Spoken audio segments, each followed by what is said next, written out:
Fascist সরকারের প্রেসিডেন্টের কাছে সাংবিধানিক সেটআপে ওথ নিয়ে যে সরকার গঠন করেছে সেটা একটা দুর্বলতা ছিল। কারণ যে ম্যান্ডেটের ঘাটতি যেটা বলছে, আমি মনে করি আসলে কোনো ম্যান্ডেটের ঘাটতি নাই। একটি অভ্যুত্থান যদি সফল হয়, বিপ্লব সফল হলে ওইটাই সবচেয়ে বড় ম্যান্ডেট। প্রয়োজন ছিল না। সে কি করলো? সব তৈল বিক্রেতারা তারা স্ট্রাইক করলো। উনি সেইখানে নথি স্বীকার করে সেই ৮ টাকা লিটার প্রতি বাড়িয়ে সেই সেই আপনার তৈলগুলো বাজারে আনলো। উনি এখানে কয়শো কোটি টাকা খাইছে, এটা আমার কোশ্চেন। আপনার রাষ্ট্রীয় স্বার্থে আমরা যদি এন্টি ইন্ডিয়ান যদি অবস্থান নিতে হয়, সেটা আমাদের অবশ্যই নিতে হবে। যারা অবৈধ ইন্ডিয়ানরা এখানে অবৈধ কাজ করছে তাদেরকে বলতে হবে ডক্টর মর্জির মতো কিক আউট ইন্ডিয়ান। -2 যেটা আপনি বলেছেন, এই -2 -1 এইগুলো আমরা অনেক আগে থেকে শুনে আসতেছি। এইগুলো আসলে কথার কথা। এইগুলা বিভিন্নভাবে নিউজ করা হয় এবং যারা এগুলো বলে তাদের স্পেকুলেশন থেকে বলে। আসলে কাউকে মাইনাস করা যায় না রাজনীতি থেকে। রাজনীতি থেকে মাইনাস হয় নিজস্ব কর্মকাণ্ডে। হ্যাঁ, যেভাবে অনেক দল বিলীন হয়ে গিয়েছে বিকজ তারা জনস্বার্থ ধারণ করতে পারে নাই, জনগণের আকাঙ্ক্ষা ধারণ করে রাজনীতি করতে পারে নাই। অর্থাৎ শুরুতে বলে এই মাইনাস থিওরি এইগুলো আসলে ওয়ার্ক করে না, এগুলা একটা বাজে কথা। এখন আপনি আসেন নির্বাচনে। আমি ব্যক্তিগতভাবে মনে করি যে যেহেতু স্থানীয় সরকারের যে পৌরসভার মেয়রগুলো ছিল, উপজেলা চেয়ারম্যান ছিল, তাদেরকে যেহেতু বরখাস্ত করা হয়েছে, আম পুরো এখন একটা জনগণের যে সেবা ধর্মী যে কাজগুলা, সেই কাজগুলো অত্যন্ত বাধাগ্রস্ত হচ্ছে। এবং সেই ক্ষেত্রে যে নির্বাচন ব্যবস্থা যেভাবে ফ্যাসিস্ট সরকার ধ্বংস করে দিয়ে গেছিল, শুধু পার্লামেন্ট নির্বাচন নয়, প্রত্যেকটা ক্ষেত্রে নির্বাচনই তারা ধ্বংস করে দিয়েছে। এবং নির্বাচন ব্যবস্থা এমন হয়ে দাঁড়িয়েছিল যে মার্কা যদি কিনে নিয়ে যেতে পারে তাহলে মনে করে যে সে উইন করেছে। তারপরে কোনোভাবে একটা এই চেয়ারম্যান মেম্বার অথবা পৌরসভার মেয়র, উপজেলা চেয়ারম্যান হয়ে তাদের একমাত্র কাজ ছিল জনগণের সম্পত্তি লুট করা, জনস্বার্থ দেখভাল করা, আইন কানুন মান্য করা। এইটা তাদের এজেন্ডা ছিল না। তাদের এজেন্ডা ছিল কে কার চেয়ে বেশি চুরি করতে পারে, কে কার চেয়ে বেশি ডাকাতি করতে পারে, কে কার চেয়ে বেশি মানি লন্ডারিং করতে পারে। এইগুলোই ছিল একটা প্রতিনিধিত্বমূলক যে নির্বাচন গুলো হতো, যেখানে জনস্বার্থ দেখবে, জনগণকে দেখভাল করবে, সেগুলো কোনো কিছুই ছিল না। তো সেই ক্ষেত্রে আহ, একটা সাংবিধানিক তো সেট আপ চলছে। এই সরকারের সবচেয়ে বড় একটা সমালোচনা হলো এটা না সাংবিধানিক না বৈপ্লবিক, এটা মাঝখানে অবস্থা। কিছু সাংবিধানের কিছু প্রভিশনস তারা মেনে চলছে, ম্যাক্সিমাম মানছে কিন্তু না। সেখানে তো তাদেরকে তো আলটিমেটাম দেওয়া হয়েছে 15 তারিখ পর্যন্ত। আপনার কি মনে হয় সেটা নিয়ে যে জনসংযোগ চলছে ছাত্রদের মধ্যে, সেটা আদৌ করতে পারবে কিনা? আমি আমি মনে করি এটা যদি হয় এটা একটা ভালো জিনিস হবে। যে ভুলগুলো হয়েছে, যে এই বিপ্লবী সরকার গঠন না করে আহ, যে ফেসিস্ট সরকারের প্রেসিডেন্টের কাছে সাংবিধানিক সেটআপে ওথ নিয়ে যে সরকার গঠন করেছে সেটা একটা দুর্বলতা ছিল। কারণ যে ম্যান্ডেটের ঘাটতি যেটা বলছে, আমি মনে করি আসলে কোনো ম্যান্ডেটের ঘাটতি নাই। একটি অভ্যুত্থান যদি সফল হয়, বিপ্লব সফল হলে ওইটাই সবচেয়ে বড় ম্যান্ডেট। কিন্তু এইটা সেই সময়টা ছিল 1 মাসের ভিতরে করলে হয়তো ভালো হতো। মনে করেন আজকে এই প্রোক্লেমেশন দিয়ে বিচারগুলো দ্রুত করা যেত। এখন পর্যন্ত একটা ফেসিস্ট, একটা যে গণহত্যাকারী, কারো বিচার করা হলো না। যেখানে আমরা বারংবার এই কথা বলি যে পৃথিবীতে অনেক উদাহরণ রয়েছে, 2 মাসের ভিতরেই অনেক মামলা নিষ্পত্তি করা যায়, বিচার আনা যায়। বাইডেনের ছেলের বিচার হয়ে গেল 1 মাসের ভিতরে। ইভেন ট্রাম্পের বিচার হয়ে গেল 1 মাসে। এবং ট্রাম্পের সেই বিচার শেষ হয়ে এখন হাইয়েস্ট কোর্টে, সুপ্রিম কোর্টে তার এই সেন্টেন্সড হবে। প্রেসিডেন্ট ইলেক্ট তার সেইখানে এখন তার সেই সাজা হবে এবং ধারণা করা হয় যে সাজাটা স্থগিত থাকবে। তো তাদের বিচার ব্যবস্থা দেখেন যে এই 1.5 বছরের ভিতরে বিচার হইলো কবে? এই তো আমরা শুনলাম যে গত বছর এটা অ্যাপিলেট ডিভিশন শেষ হয়ে গেছে, সব অ্যাপিল টেবিল শেষ হয়ে গেছে। তো আমরা তো ওখানে যেতেই পারছি না। যে বিচার কারোর তো বিচার হয় না। দুর্ভাগ্যজনক হলেও এখন পর্যন্ত বাংলাদেশে একটা সঠিক বিচার হয়েছে কিনা আমার সন্দেহ রয়েছে। বিশেষ করে দুর্নীতির একটি মামলা এখন পর্যন্ত নিষ্পত্তি হয় নাই। দুর্নীতির একটি মামলা এখন পর্যন্ত হাইয়েস্ট কোর্ট থেকে নিষ্পত্তি হয়নি। একটা এই যে প্রতারণার একটা মামলা আজ পর্যন্ত নিষ্পত্তি হয় নাই। কোন দেশ এটা আপনি বলেন?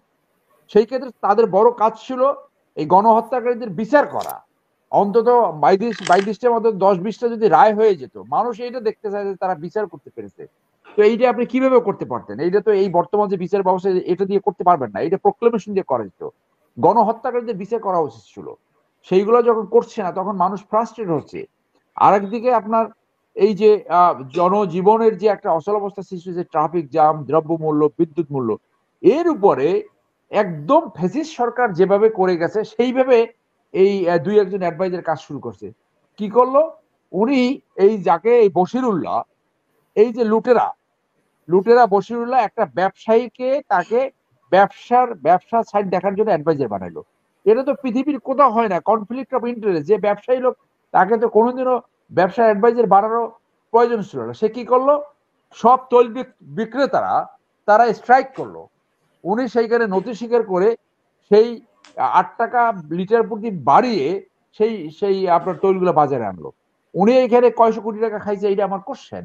যে উনি এখানে নথি স্বীকার করলো কেন? উনি নথি স্বীকার করার আগে ওনার এখানে পদত্যাগ করা ছিল।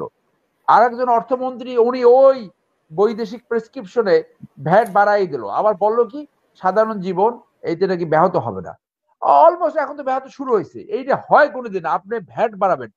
ভ্যাট তো একটা লুটেরা তন্ত্রের মেকানিজম। আপনি জনগণ যারা আইন মান্য করে চলে, একদিকে ট্যাক্স দিবে, একদিকে ভ্যাট দিবে।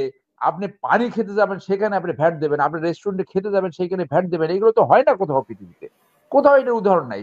সব জায়গায় খাদ্য দ্রব্যর মূল্য, রেস্টুরেন্টে খাবারের মূল্য কমিয়ে রাখে। আর এখানে উনি আসতে পারে নাই জুমায় 7 দিন, 4 মাসের ভিতরে আমার ভ্যাট বাড়াতে হলো। উনি আরো নানি কোথায় কোথায় ট্যাক্স বাড়াবে, তারপরে এই আরো কি কি বাড়াবে আমরা শুনতে পাচ্ছি। তো কি করছে তারা? তার মানে তারা যেভাবে গঠিত হয়েছে, বারংবার আমরা বলছি, অত্যন্ত দুর্বল ভাবে একটা অন্তর্বর্তীকালীন সরকার গঠন হয়েছে, যারা এই বিপ্লবের আকাঙ্ক্ষা কোনো কিছুই পূরণ করতে পারছে না। সেই জন্য দরকার এখানে পরিবর্তন। এইখানে ইউনূস সাহেব থাকুক যে কোনো ফর্মে, এখানে আরো দক্ষ, যোগ্য, কার্যকরী লোক আনতে হবে যারা হু ক্যান রিয়েলি ডেলিভার। আজকে যে অর্থ অ্যাডভাইজার আনছে, ওনার তো ইন্ডিয়াতে যখনই মাছ পাঠাইছে তখনই তো ওনার এখানে রিজাইন করা উচিত ছিল, দাবিও তো উঠছে।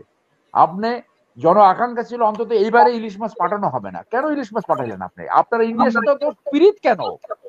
বাংলাদেশের জনস্বার্থে, বাংলাদেশে আপনার রাষ্ট্রীয় স্বার্থে আমরা যদি এন্টি ইন্ডিয়ান যদি অবস্থান নিতে হয়, সেটা আমাদের অবশ্যই নিতে হবে। যারা অবৈধ ইন্ডিয়ানরা এখানে অবৈধ কাজ করছে তাদেরকে বলতে হবে ডক্টর মর্জির মতো কিক আউট ইন্ডিয়ান। ইন্ডিয়ান প্রভাব মুক্ত থাকতে পারছেন না কেন? সেইটা দিয়ে জনগণের সবচেয়ে বড় কোশ্চেন। সেই জন্য আমি মনে করি সেই আগের আলোচনা আসি, আপনি যে নির্বাচন যদি স্থানীয় সরকার নির্বাচন আগে হয়, এতে তো আমাদের খুশি হওয়া উচিত, এতে তো বিএনপি খুশি হওয়া উচিত। অন্তত তাহলে ইলেকশন ট্রেন শুরু করবে। যখন বিএনপি চাপাচাপি করবে যে আগে সংসদ নির্বাচন করবে, তখন আপনি মুখে যাই বলেন না কেন, মানুষ ভাববে যে বিএনপি ক্ষমতায় যাওয়ার জন্য অস্থির হয়ে গেছে। তো হোক না, যে কোনো একটা নির্বাচন শুরু হলে তো সেটা ভালো হবে। এবং গণপরিষদ আপনি যদি প্রোক্লেমেশন করেন, তাহলে এই গণপরিষদের নির্বাচন আগে হতে হবে। কারণ এছাড়া আপনার ম্যান্ডেট কোথায়?